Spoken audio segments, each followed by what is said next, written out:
Yastyakva rupamadyam prabhavati jagataha anekadha anugrahaya prakshena klesharashihi vishama vishadharaha anekavaktra subhogi sarvajnana prasutihi bhojaga parikaraha pritaye yasya nityam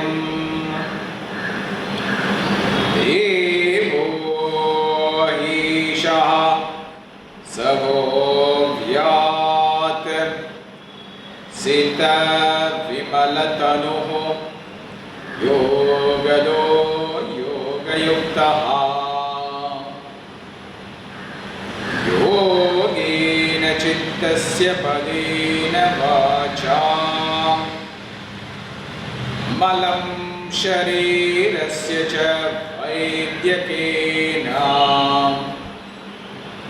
yopakarottam pravaram muninam Patanjalim pranjaliranatosmi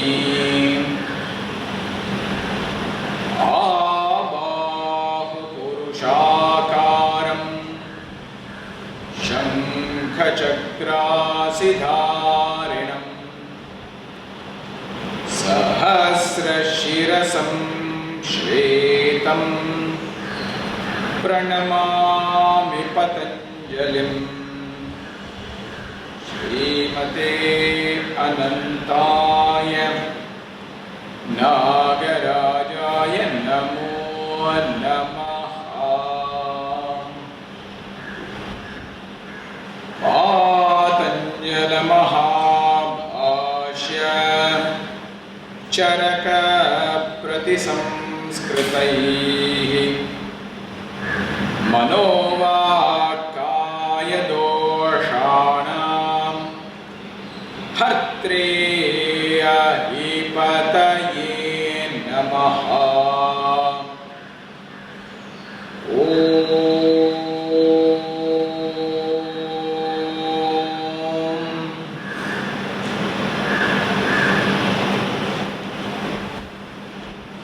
So today, friends, we are in the 45th sutra of the first chapter, Sukshma Vishayatvancha Alinga Paryavasanam.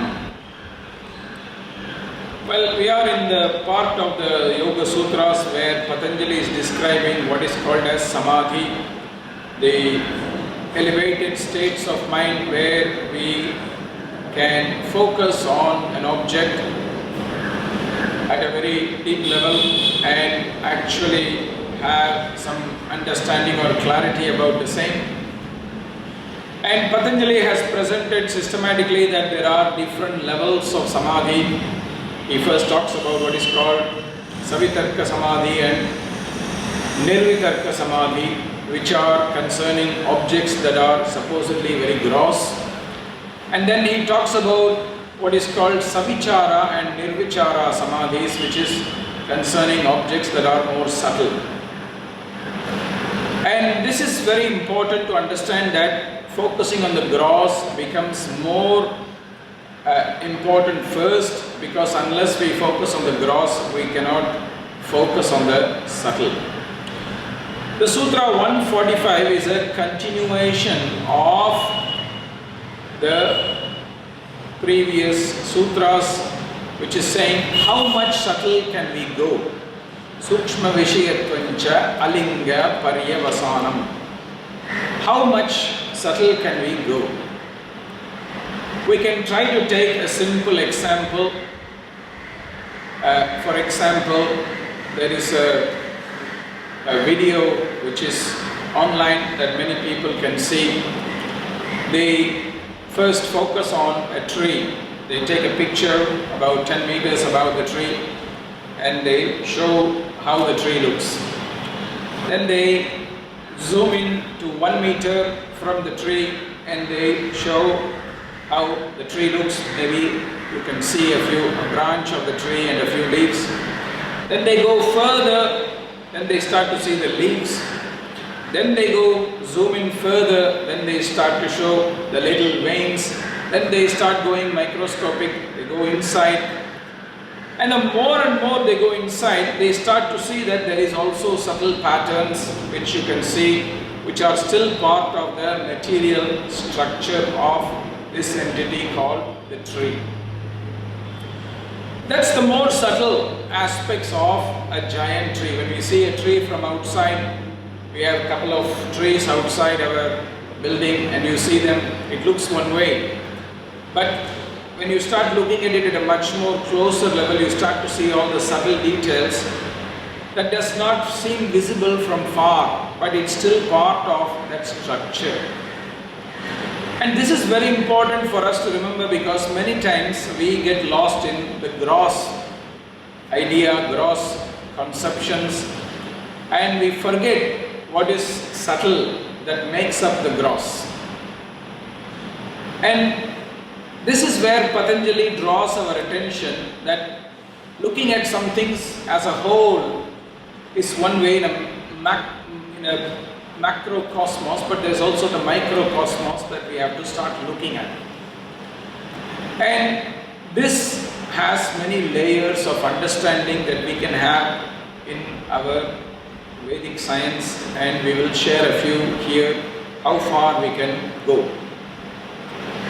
Vyasa in this sutra comments that Sukshma Vishaya, subtle objects, means what is called as Tan Matras. Because Vyasa says this world is made up of Pancha Mahabhutas, the 5 elements. There's earth, there's water, there's fire, there's wind, and then ultimately there is space. And Vyasa is looking at all of this and he says, well, there's something more subtle than all these 5 elements, which is what is called as Tanmatras. Tanmatras are subtle fundamental elements. For example, there is what is called Shabda Tanmatra, which is sound vibrations of sound at a very fundamental level. Now, sound, they combine the subtle elements of sound, and sound combines Shabda Tanmatra, combines with another Shabda Tanmatra and forms what is called Sparsha Tanmatra, the fundamental element or fundamental structure of feeling, touch. That combines with another Shabda Tanmatra and forms what is called Rupa Tanmatra, which is the capacity for something to be seen. The capacity for something to be seen, visibility. So therein goes the list. Rupa Tanmatra evolves into what is called Rasa Tanmatra, the capacity for something to have a taste. The sense of taste is there because there is something to taste. The sense of perception is there because there is something to perceive. The sense of smell is there because there is something to smell. Everything in this world has the Tanmatras, the capacity to have a particular sense, sensibility. That's why we are able to see, smell, touch, feel, taste things. So Vyasa says the Tanmatras are the foundation, the more subtle structures of the elements. When you look around in the world, every entity that has the 5 bhutas, they all have these Tanmatras as well. For example, you take an apple. An apple is an object which can be held. Now, so therefore it is made up of the 5 elements. It has the form, it's what is the earth, it is juicy, that is coming from the element of water. The apple has a temperature, it has visibility, That means there is the element of fire, etc. The apple has the capacity for change, because it's not always an apple. It was originally a little flower that grows. That is what is change. That is coming from the element of wind, which is movement or change. And ultimately there is a sense of expansion and contraction. The apple expands into its potential. That is an apple from the seed. And then it also contracts when the apple is not consumed. It contracts back to nature. That's what is coming from the element of space. What brings in the concept of expansion and contraction. The apple also has breathing capacity. There is exchange of oxygen and carbon dioxide that happens between the apple and nature. That's also coming from the element of space. So an apple is an example, classic example of something that has all the 5 elements. So we can see it, we can taste it, etc. Now for us to see the apple, we need our sense of sight. But the apple has visibility. That's how we are able to see it. That is what is the Rupa Tanmatra that brings the quality of visibility to the apple. The apple has a taste. That's why our sense of taste, the tongue, is able to taste it. So our sense is able to taste the apple. So the apple has the capacity to be tasted. That is brought in by what is called Rasa Tanmatra. The apple has a smell. That's why we can smell an apple. You take an apple to your nose, you know it's an apple. You take an orange, you smell differently. You don't say it's an apple, you say it's an orange, because the smell is unique. So it has a capacity of smell that we can smell, that others can smell. Not just us, but animals and insects smell the apple. So there is the capacity of smell that comes from what is called Gandha Tanmatra. So every element in this world, every product or object in this world, including ourselves, have what is called as the Tanmatras. We have a smell. You know, that's why dogs come and sniff us. We have a sound, a vibration. We have visibility. That's how people can see us. We have texture. That's how people can touch us and say whether we are soft or rough skinned. So all this is what is brought by what is called Tanmatras. The elements create the form. The Tanmatras give the form, the capacity to be seen, perceived. So that's why Vyasa says at the first level, there's something that is more fundamental than the 5 elements, that is the Tanmatras. And in the 3rd chapter, Vyasa explains a lot about focusing and meditating on the Tanmatras. He asks us to focus on the Tanmatras, and then he says you get different siddhis, you get different capacities. So this is one example of what is subtle. But there's also other examples of what is subtle in us. And this is very greatly elaborated in the Taittiriya Upanishad as well. The son is asking his father, the Acharya, "Sir, who am I?" And the Acharya says, "Go and meditate." So the boy meditates and comes back to the teacher and says, "Sir, I found the answer. I am the body." The teacher says, "Very good. But please remember, are you just the body? Are you not something else as well? Go and reflect about it. Go and meditate on this." So the young boy, the young student goes and reflects further and says, "I'm not just the body, because when I'm dead, I have the body, but there's something missing. So I must be the breath as well. I must breathe. There is energy in my body. Sometimes I have more energy, sometimes I have less energy.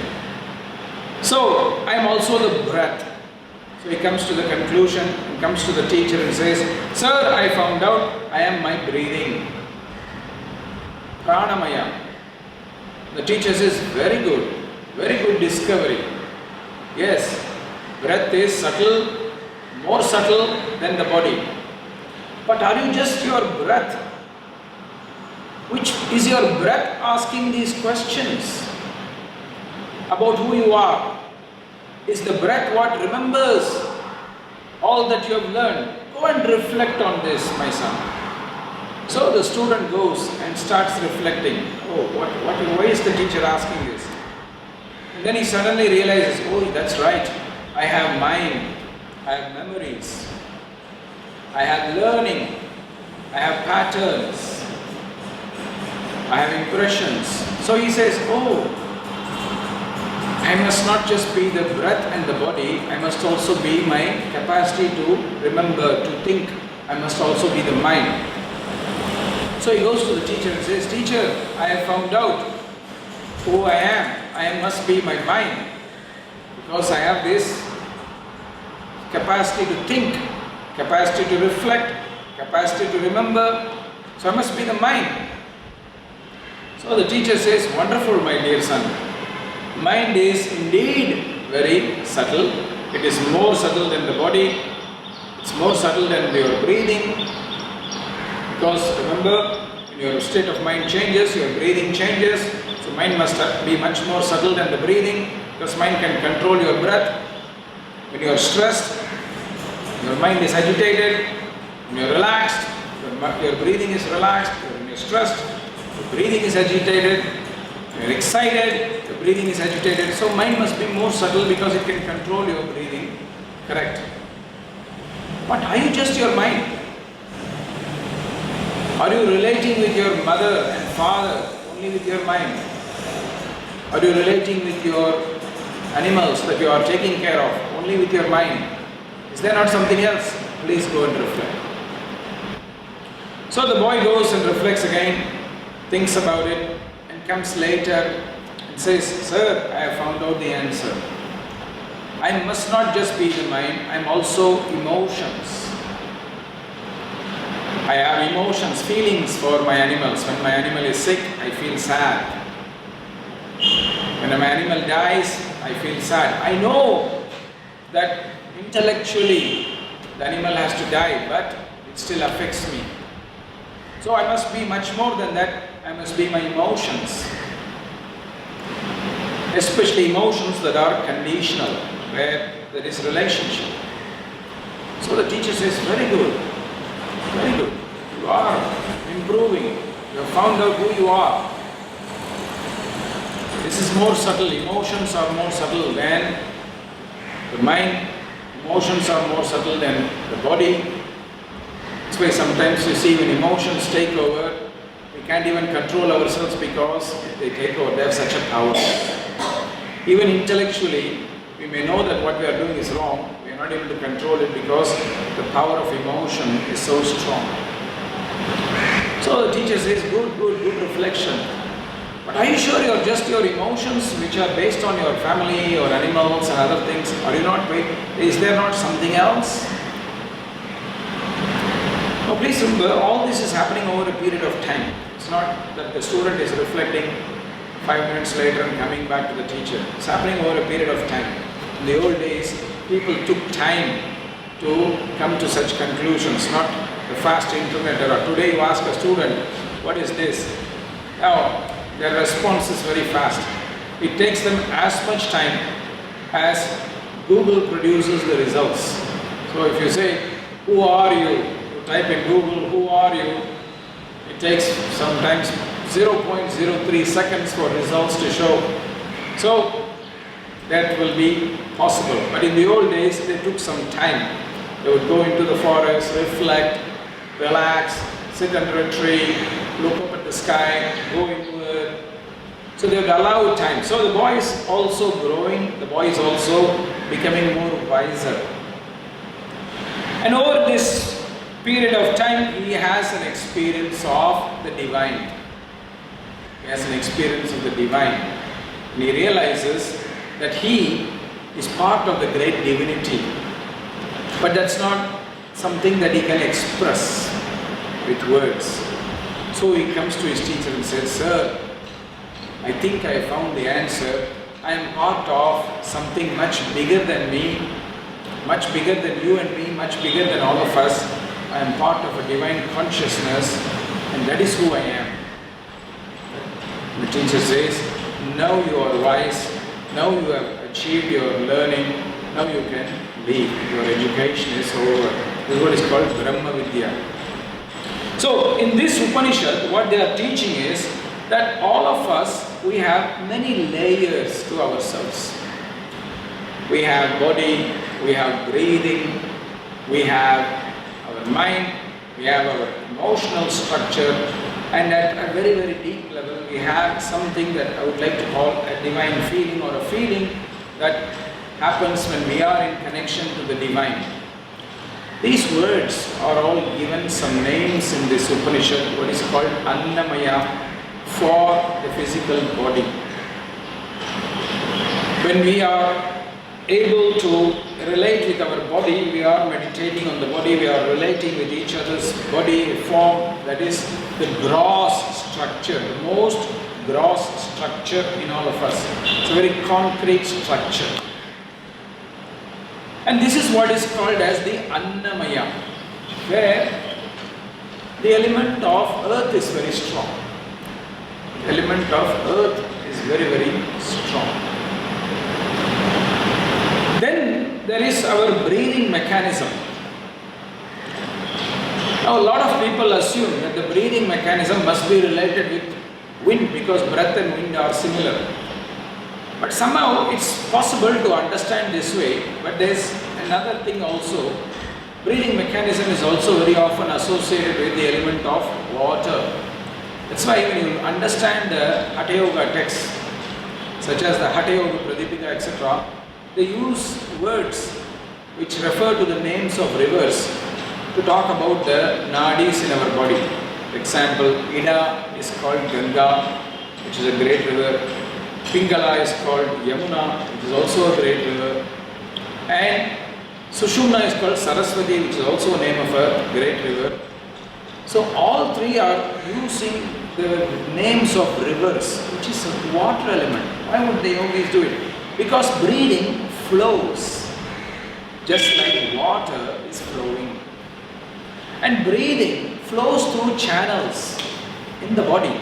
Outside is the wind element, so it flows anywhere it wants. But inside our body, it flows through channels. In Vedic language, we say breathing flows through nadis. In modern channel, we are saying breathing is flowing through the blood, through the arteries and veins, where there is transmission of oxygen is happening. Yes, there is a passage where we have some form of breathing in and breathing out through the lungs from the nose, but eventually the way it distributes itself in the body is through channels, and that is why breathing has been presented with relationship with water element. The dimension of breathing is called pranamaya. It's like the dimension of body was called annamaya. Breathing is associated with what is called pranamaya. Then comes our mind, our intelligence, manomaya. They give the name manomaya, mind. Now in some ways, the mind structure is associated with the element of fire. Metaphorically, because fire is what illuminates. And normally our capacity of the mind should illuminate us. We should think good things. We have to remember good things. And there's also another reason why mind is associated to some degree with the fire element also, because fire is what we are using to make some impressions. We want to make an impression of a seal. For example, in the old days, they would want to make the king's impression on a letter. They would take the wax, heat it, and put that impression. So you need some heat. The same way, when impressions are left in our system, it's because of some fire that leaves some impression, some warmth that leaves some impression. So in some ways, because of its quality of illumination, because of its quality of it leaving some impressions, Manomaya could be associated with also the concept of the element of fire. So that's another subtle layer in us. Then comes our emotional structure. Now, our emotions are not often logical. They move here and there. They are not controllable. Suddenly, one time, one moment we are having this kind of an emotion, another moment something else takes over. Classic example, you watch a cricket match or a football match, one team may be leading, and in the last minute or the last 10 seconds or so, the opposite team scores a goal, or a wicket goes in cricket, and suddenly we lose, our team loses. All that excitement turns in a moment to the opposite. It's so unpredictable. Now, what's unpredictable in this nature? It's wind. Wind goes everywhere. It doesn't always go in one way.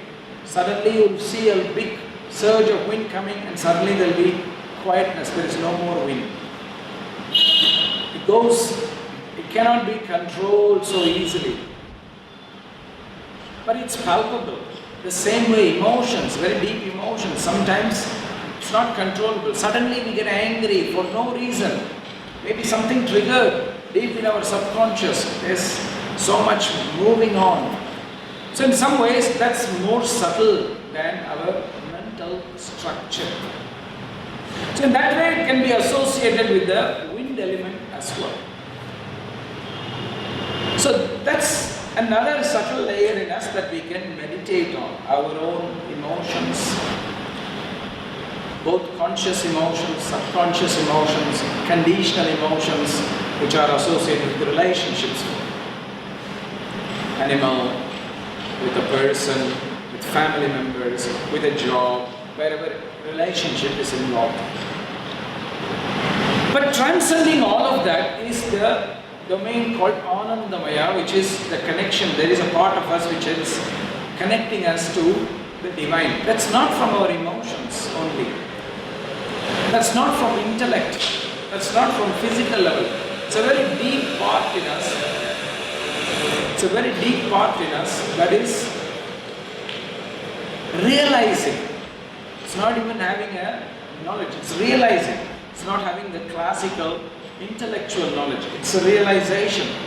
That's why many people use the word self-realization or God-realization, etc. It's a very powerful word. Patanjali uses in the 4th chapter, Swabuddhi Samvedanam. There's a realization of our own nature, which is that we are part of the divine plan, the divine consciousness. When that happens, what happens? We are expanding. We transcend boundaries. And that's the thing, that the element of space.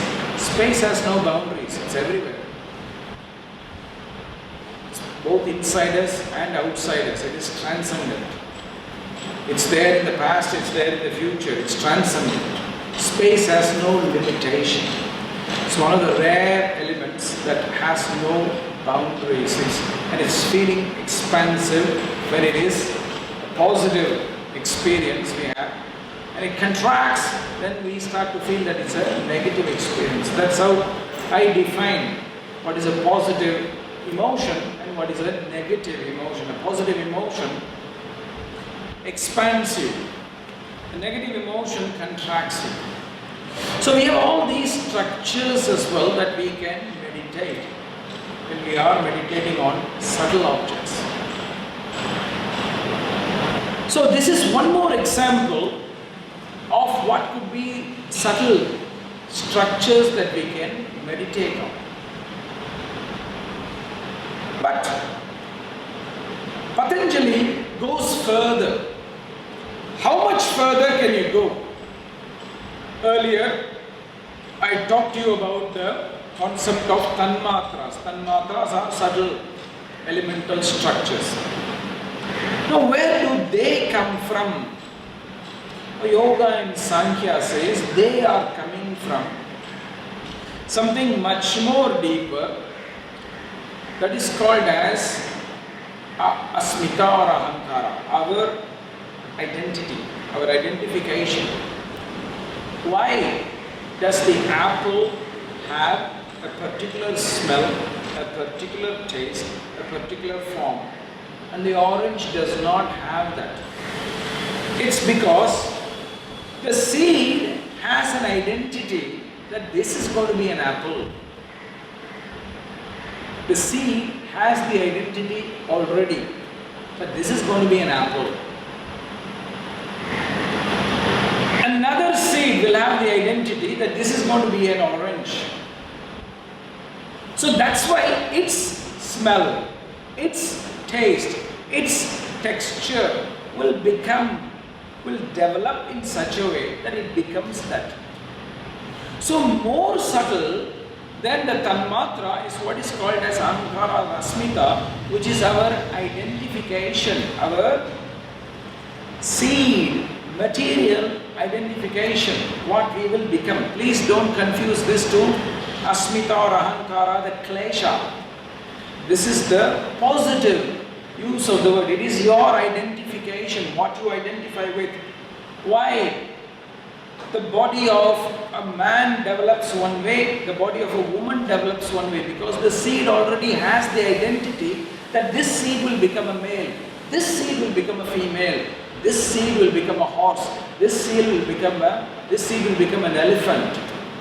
There is an identity already in the seed. Okay, good. But who gives that identity? Who brings forth the identity? Who is guiding that identity? So, Yoga says, okay, we'll answer that question as well. So, Yoga says we can go one step further to a more subtle level. When you come here, you challenge that, you go further. That is what is called Buddhi or Mahat. Mahat or Buddhi is the first evolute of matter. The first evolute, what is called the potent evolute, the seed, I kept using this word, the seed that has consciousness. The seed that has consciousness, that is what is called Mahat. And the consciousness brings the awareness to the seed. That's how the seed has an identity saying, okay, I am this. So that is what is called as Mahat or Buddhi. Two words are used. Mahat or Buddhi.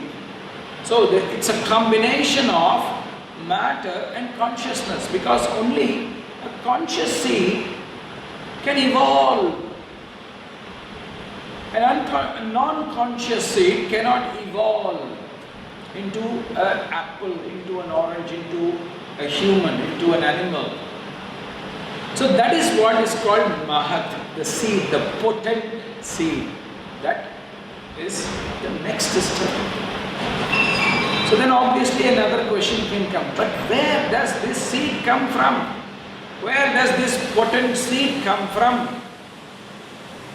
Here, my friends, is where there is the divergence between Yoga and Samkhya on the one hand, and to some degree Vedanta on the other hand.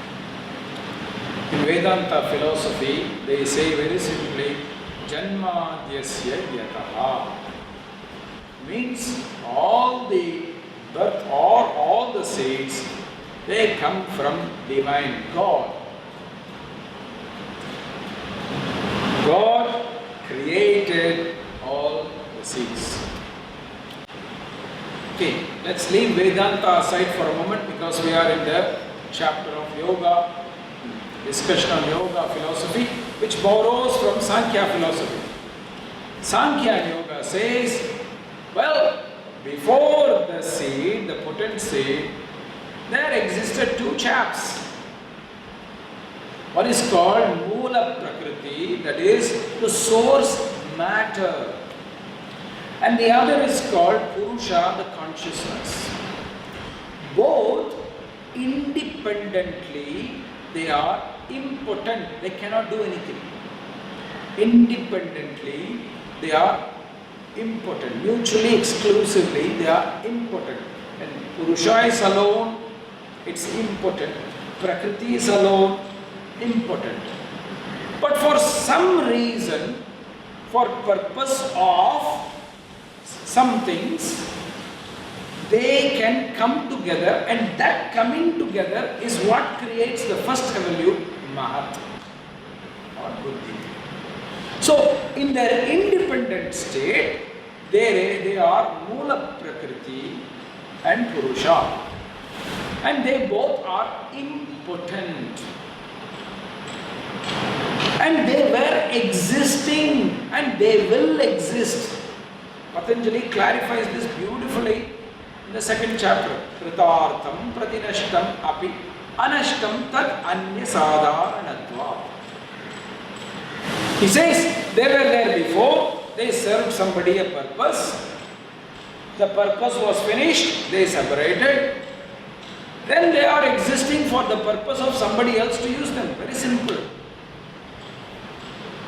So in the school of Patanjali and Samkhya philosophy, they don't question the origin of matter or the origin of Purusha. They just say they existed. That's how far you can go. That's the most subtle you can go. I told you Buddhi and or Mahat, however we call it, is the potent state. That is what is called Linga, potent. The word Linga means something that is potent. When they are impotent, it is called Alinga.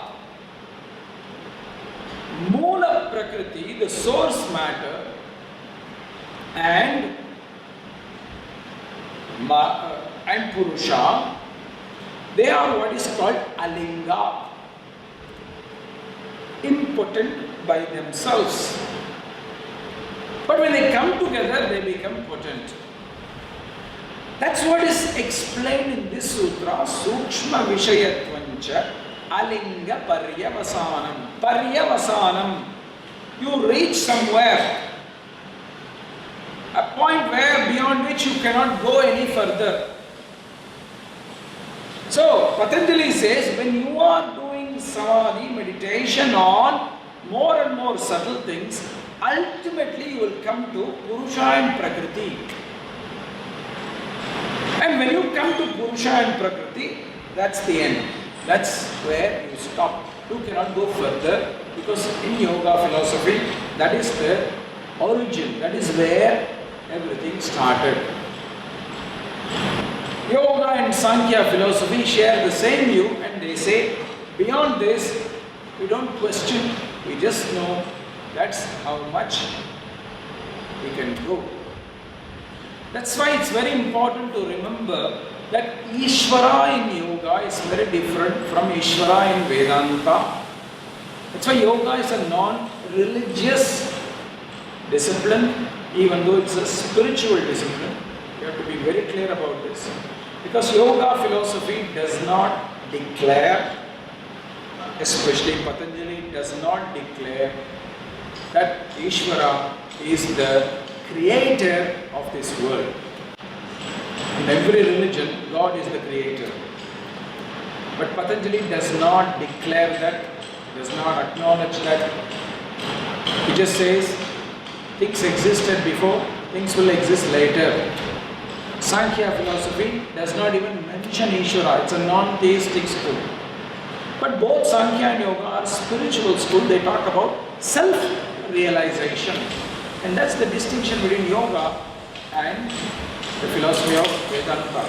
Yoga is talking about self-realization. Vedanta is talking about God realization. And when Yoga and Samkhya use the word avidya, which means ignorance, they don't talk about ignorance meaning you don't know this or you don't know that. What they talk about it is, if you don't know yourself, If the self has not yet been realized, you are in avidya. If you don't have purusha khyati, means knowledge of the self, you are in avidya. Samkhya and Yoga share this view. Whereas Vedanta is saying something different. If you don't know Ishvara, you are in avidya. If you don't know God, you are in avidya. God realization is vidya. That's why they call it Brahma Vidya. You have to realize the highest. Whereas Yoga and Samkhya, they say if you realize yourself, that's enough. Now tell me, when you are doing the subtle meditation and you go all the way to the Alinga state, which is the place where Purusha and Prakriti are in their impotent individual nature, that is your realization. That's how far you can go. And that's what Patanjali will later say as Kaivalyam. That state where you have self-realization is Kaivalyam. That's why Patanjali says Samadhi is a tool to take you to that subtle place where you realize the difference between Purusha and Prakriti, and that they had to come together for evolution to happen. So that is how subtle we can go, and beyond that we cannot. In the school of yoga, that is Patanjali's point of view, which he is confirming through this sutra, Sukshma Vishayatvancha Alinga Paryavasanam. Thank you, my friends.